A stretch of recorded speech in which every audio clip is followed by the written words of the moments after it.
La crise agricole n'existe pas. Elle n'est une réalité que pour ceux qui l'ont eux-mêmes provoquée. En s'enfonçant dans un système de surproduction et d'export, de contrats avec la grande distribution et en mettant de côté la santé publique comme le bien-être animal. Ce sont les pantins des dirigeants de la FNSEA, mafia qui fait la pluie et le beau temps à l'Élysée. Aujourd'hui, les consommateurs n'ont d'autre choix que de devenir végétariens s'ils ne veulent pas contribuer à une souffrance animale inhumaine tout en exposant leur santé comme celle de leurs enfants. La filière viande, comme notre gouvernement, qui s'illustre par un degré de laxisme rarement atteint, doit prendre conscience qu'aujourd'hui le bien-être animal est devenu une préoccupation majeure des consommateurs.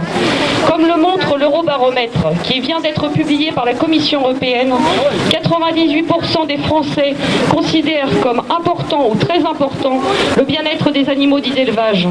Et pourtant, l'élevage intensif représente aujourd'hui 80% de la production animale française qui est parquée, gavée et massacrée au sein des abattoirs. La ferme-usine des Mille Veaux symbolise bien ce modèle français prédominant.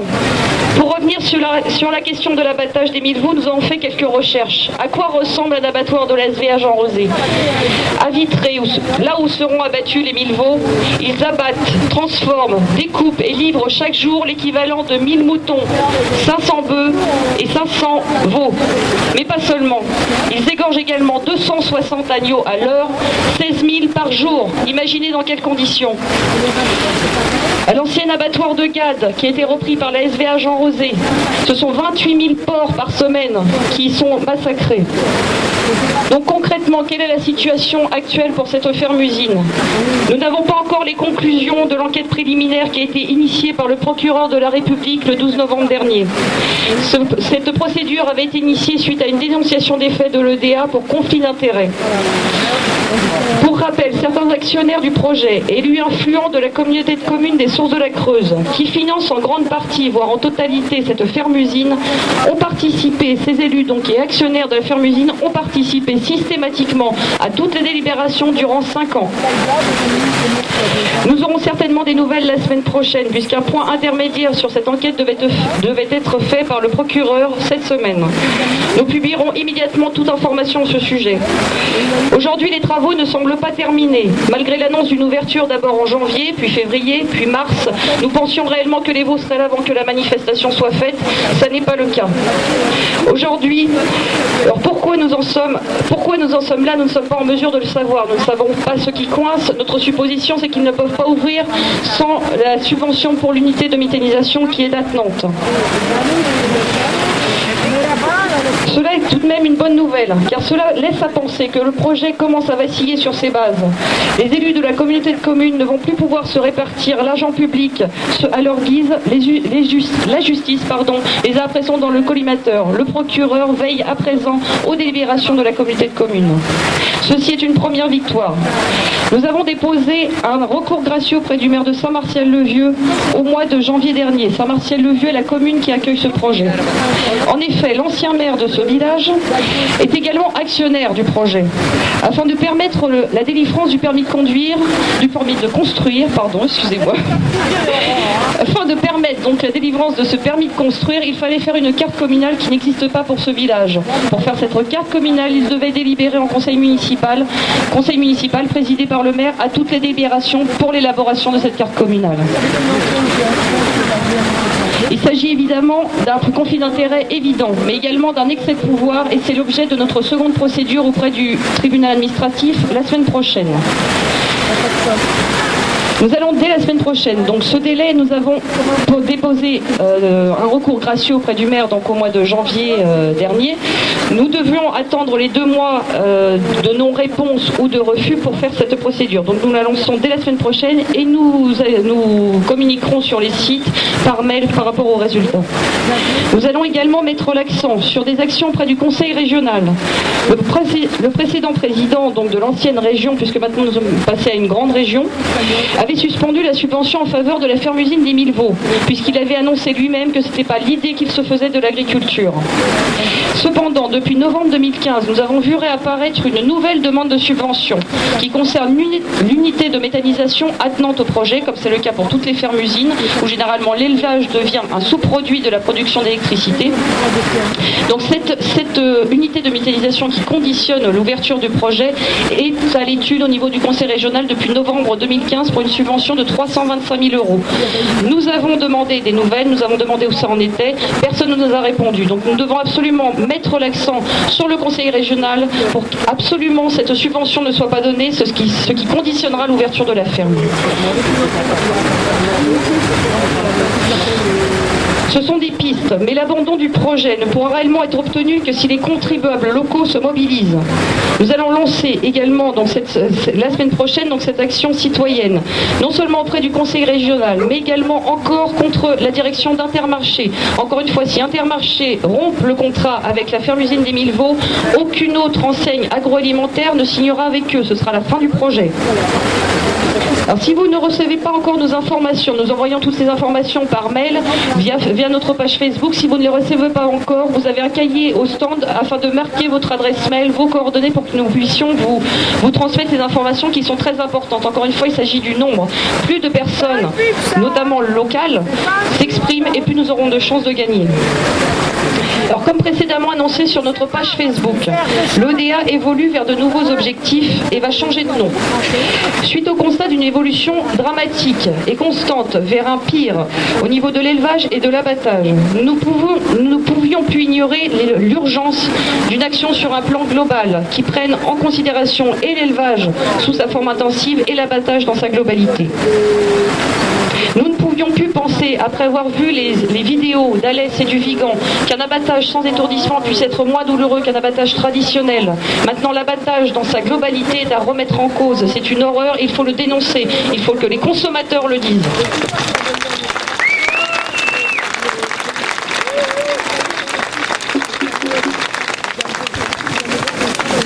Donc l'ODA va changer de nom, il va se nommer LPEA, Lumière sur les pratiques d'élevage et d'abattage. Nous allons mettre toute notre énergie pour dénoncer et mettre en lumière ce qui se passe dans les élevages français et dans les abattoirs français.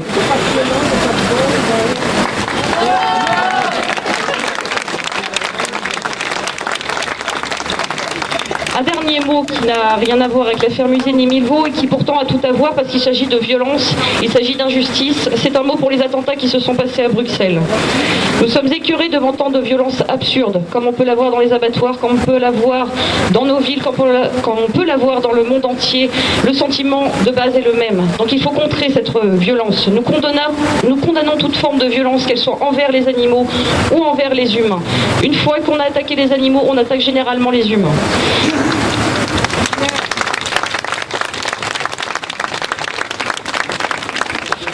Donc c'est avec tristesse que nous avons appris cette nouvelle, mais cela doit nous renforcer dans la lutte contre toute forme d'esclavagisme, de torture et de violence imposée à des êtres vivants et à la nature.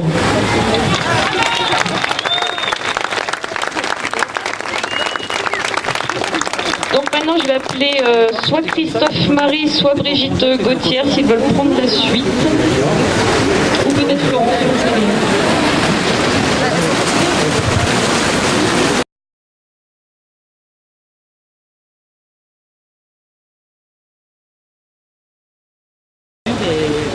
Oui, donc c'est un message de Gérard Charolois qui n'aura pas pu être présent parmi nous aujourd'hui et qui s'en excuse. Mais donc il a fait ce discours et je vais donc vous le livrer.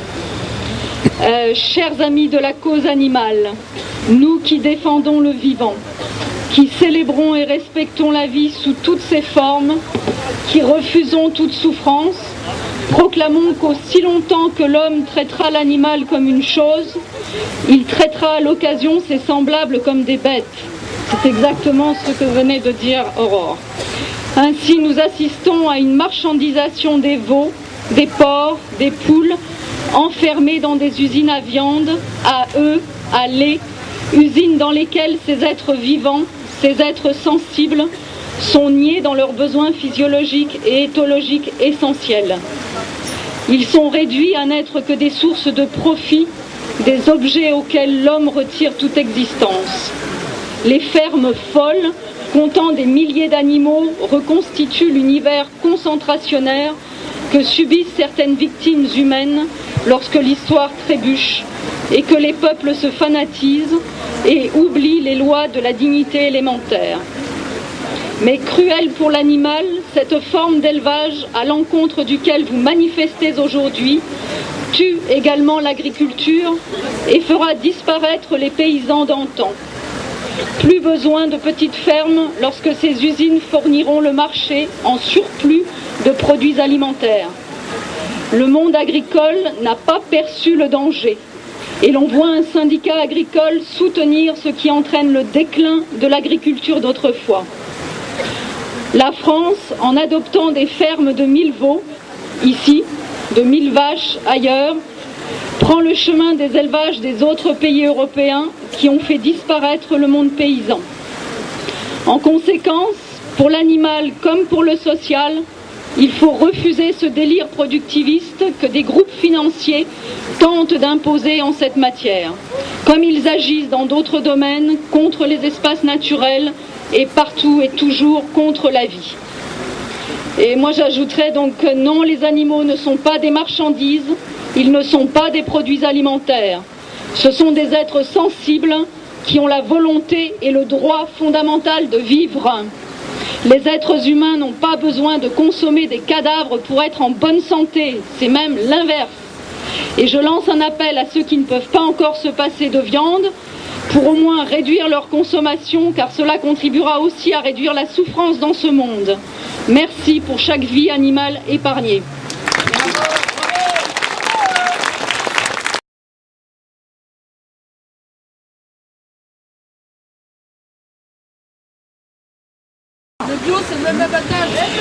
Bonjour à toutes et à tous. Je trouve qu'on est quand même pas mal nombreux ici, prêts à défendre nos idées.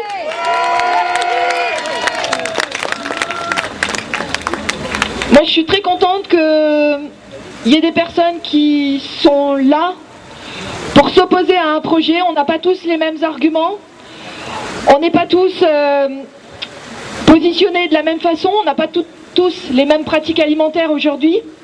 Nous, évidemment, on est nombreux ici à pousser pour que les gens abandonnent le fait de manger les animaux, de les élever, de les faire tuer. Mais ici, on est devant un projet qui va encore plus loin. En fait, il y a deux choses. Il y a ce qu'on fait, nous, personnellement, qui est déjà un pas pour les animaux. Et puis il y a ce qu'on fait publiquement. Aujourd'hui, là, vous êtes sortis de chez vous, on est samedi, vous pourriez être en train de bronzer sur un transat, sur une terrasse, dans un café, et vous êtes là. Vous êtes là pour défendre vos idées. Et ça, c'est vraiment génial. On est combien là? On se compte? On est nombreux à montrer qu'on ne veut pas de ce projet-là. Ouais, ok, on n'a pas les mêmes arguments, puis on va pas se mettre d'accord ce soir là. On se retrouve dans quelques années, puis peut-être on sera tous d'accord. Parce que on va montrer ce qui se passe pour les animaux. On montre que ce sont des êtres sensibles. Des êtres qui, comme nous, ont des émotions. Ont le désir de vivre. Et ça, c'est encore difficile à faire admettre que ce sont d'autres peuples qui habitent cette planète avec nous. Mais ça, on travaille, beaucoup d'entre nous, à essayer de le montrer. Après, on n'est pas dans un combat les uns contre les autres, des gens contre des gens. Il y a beaucoup d'entre nous, on a pris la voix des animaux parce que eux, ils peuvent pas monter là, ils peuvent pas venir s'exprimer pour dire leur détresse. 1000 veaux enfermés, mais c'est 1000 vies brisées. C'est 1000 vaches qui pleurent leurs veaux. Comment on peut ne pas se rendre compte de ça aujourd'hui? Comment on peut laisser se faire un élevage pareil? C'est de la misère animale, c'est de la misère humaine. Tout le monde a rappelé là les arguments santé, environnement. Mais cette misère d'être sensible, elle existe, elle est réelle. Combien il y a de manifestants aujourd'hui, y compris agriculteurs, y compris sur des grosses structures, qui crient leur colère, qui crient leur misère. On est dans un système qui marche sur la tête, dirigé par des gens qui veulent faire du fric. Ils s'en foutent des animaux, ils s'en foutent des êtres humains, ils s'en foutent de l'environnement. Eux, ce qu'ils veulent, c'est palper du billet. Mais nous, on est là pour s'opposer à ça.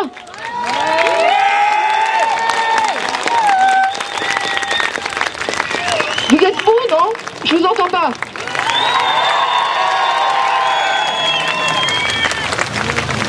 Là, on est aguerris. Moi, j'aimerais bien qu'on nous entende jusque la Suisse, qu'on nous entende jusque la mer de l'autre côté, qu'on nous entende jusque la mer jusqu'en bas, qu'on nous entende jusque l'île. Au-delà des mers. Qu'on nous entende au-delà des mers. Et je veux qu'on ait un mouvement fort, un mouvement qui soit fondé sur la bienveillance. La bienveillance, ça ne s'arrête pas juste aux frontières de notre espèce.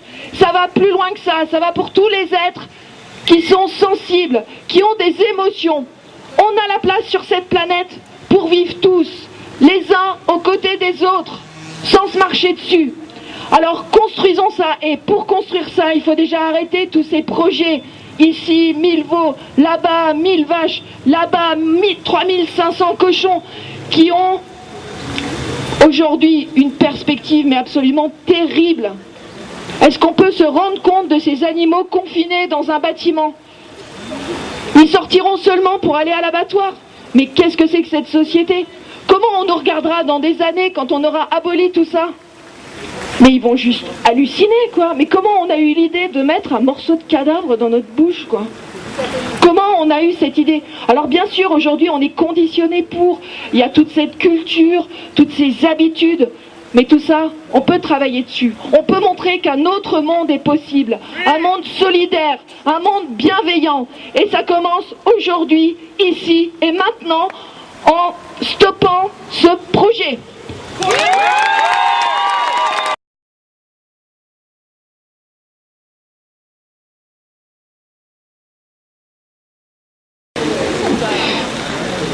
Après une aussi performante intervention, je vais me sentir un petit peu moins bonne, mais je vais quand même m'exprimer quelques instants pour la Ligue de défense des droits des animaux, dont le siège est à Limoges et qui défend aussi bien la faune sauvage que les animaux domestiques, que les animaux dits d'élevage. On vient de comprendre pourquoi ce mot, il faudra un jour qu'on le sorte de notre vocabulaire. Je peux parler des publicités pour Intermarché où on voit des vaches qui gambadent, des veaux qui gambadent dans les prés, on voit ça à la télé, et on sait qu'en fait ils se foutent de nous, parce que derrière ces vaches-là, il y a la misère qui est prévue dans des fermes comme celles qui devraient se construire et que l'on va empêcher, j'en suis sûr. Et pourquoi on va l'empêcher? C'est parce que les élus ont été si mauvais qu'ils se sont mis dans un pétrin d'enfer avec le recours qui a été évoqué tout à l'heure et qui a de fortes chances quand même d'aboutir.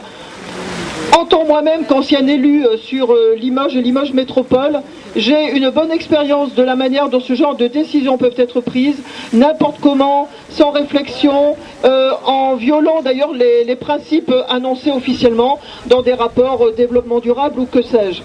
Et je voulais juste vous faire part, pour appuyer l'intervention d'avant, d'une visite que j'ai faite vers Auch dans le Gers, à l'initiative de la Chambre régionale d'agriculture du Limousin, avec une équipe de gens qu'il fallait convaincre. On a été visiter il y a 3 ans une ferme que moi j'appelle la ferme aux 1000 caca, parce qu'en fait il y avait des vaches laitières traitées dans des situations inqualifiables, des vaches d'une très grande maigreur, qui en fait ne comptaient pas en tant qu'animaux, comptaient en tant que fournisseuses de bouse de vache qui allait ensuite être valorisée dans un énorme digesteur qui était installé à l'extérieur. On est tous rentrés dans le car en rentrant de ces visites. On en avait eu 3, 2 sur les déchets et 1 sur l'élevage entre guillemets.